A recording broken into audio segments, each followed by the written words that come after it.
നമുക്കിന്ന് ബേൽപൂരി ഉണ്ടാക്കാം. നമുക്ക് ബേൽപൂരി ഉണ്ടാക്കാനായിട്ട് നമ്മുടെ വീട്ടിലുള്ള സാധനങ്ങളൊക്കെ വെച്ച് തന്നെ നമുക്ക് ഉണ്ടാക്കാം.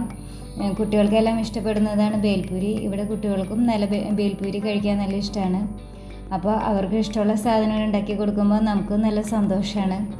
അപ്പോൾ നമുക്കിങ്ങനെ ബേൽപൂരി ഉണ്ടാക്കണേന്ന് നോക്കാം. അതിന് കുക്ക് ചെയ്യേണ്ട കാര്യങ്ങളൊന്നുമില്ല. ജസ്റ്റ് സവാളയും തക്കാളിയും കുക്കുംബറും പൊട്ടറ്റോയും ഒന്ന് കട്ട് ചെയ്തെടുക്കാനുള്ളൂ. പിന്നെ നമുക്കിതൊരു പാത്രത്തിലിട്ട് മിക്സ് ചെയ്തെടുക്കാനും ഉള്ളതുള്ളൂ.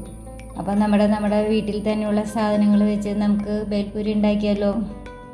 നമുക്ക് വേണ്ടത് പൊരി, മിക്സ്ചർ, പച്ചമുളക് ചെറുതാക്കി അരിഞ്ഞത്, മല്ലിയില പുതിനയില അരിഞ്ഞത്, ചെറുനാരങ്ങ നീര്, സവാള, തക്കാളി, കുക്കുംബർ, പൊട്ടറ്റോ, പീനട്ട്, കപ്പലണ്ടി വറുത്തത്, വെള്ളക്കടല പുഴുങ്ങിയത്, പിന്നെ ഉപ്പ്, മുളക് പൊടി, ചാട്ട് മസാല, ഇത്ര സാധനങ്ങളാണ് നമുക്ക് വേണ്ടത്. ഞാൻ അതിന് ആദ്യം ഒരു പാത്രം എടുത്ത് വെച്ചിട്ടുണ്ട്. അതിലേക്ക് പൊരി, മിക്സ്ചർ, എരിവുള്ള മിക്സ്ചർ എടുക്കാം. ഇവിടെ ഇപ്പോൾ എരിവ് അധികം ഇഷ്ടമില്ലാത്തതുകൊണ്ട് ഞാൻ എരിവില്ലാത്ത മിക്സ്ചറാണ് എടുത്തിരിക്കുന്നത്. പിന്നെ സവോള, തക്കാളി,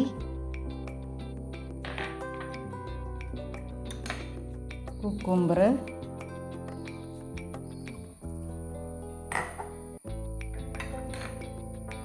പൊട്ടറ്റോ, പീനട്ട്, വെള്ളക്കടല ഉപ്പിട്ട് പുഴുങ്ങി വേവിച്ചതാണ്, പച്ചമുളക് ചെറുതാക്കി അരിഞ്ഞത്, മല്ലിയില പുതിന കറി ലീവ്സ് എല്ലാം കൂടെ ചെറുതാക്കി അരിഞ്ഞത്,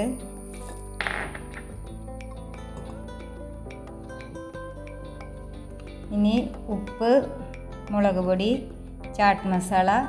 ഇതൊരു സബ്ജി മസാലയാണ്, ഇങ്ങനെ ഇരിക്കും സബ്ജി മസാല. ഇത് വെജിറ്റബിൾസിലൊക്കെ ഇടുന്ന ഒരു മസാലയാണ്. ഇത് ഞാനിവിടെ അടുത്തൊരു ഷോപ്പിൽ നിന്ന് വാങ്ങിയതാണ്. അപ്പോൾ ഇതും കൂടെ ചേർത്ത് നമുക്ക് മിക്സ് ചെയ്യാം. സബ്ജി മസാല ഇട്ടോളണമെന്ന് നിർബന്ധമൊന്നുമില്ല. പിന്നെ അതിൻ്റെ ഫ്ലേവർ നമുക്ക് ഇഷ്ടമുള്ളതുകൊണ്ട് മാത്രം ചേർക്കണതാ. ചാട്ട് മസാലയുടെ ഫ്ലേവറാണ് നന്നായിട്ട് നിൽക്കുക. പിന്നെ ചെറുനാരങ്ങ നീര്. നമുക്കിനി ഇത് നല്ലോണം മിക്സ് ചെയ്തെടുക്കാം.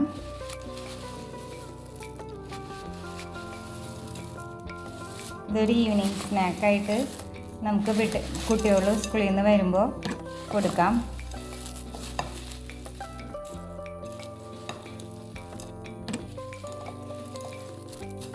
എല്ലാവർക്കും ഒരുപോലെ ഇഷ്ടപ്പെടുന്നൊരു ടേസ്റ്റും ഫ്ലേവറും ഒക്കെയാണ് ഇതിനുള്ളത്. എല്ലാം ഇങ്ങനെ നമുക്കിഷ്ടമുള്ള വെജിറ്റബിൾസും വേണമെങ്കിൽ ഇനി ഇതിൽ ആഡ് ചെയ്യാം. ഞാനിപ്പോൾ ഇതിൻ്റെ അകത്ത് വെള്ളക്കടല മാത്രമാണ് വേവിച്ച് ചേർത്തിട്ടുള്ളൂ.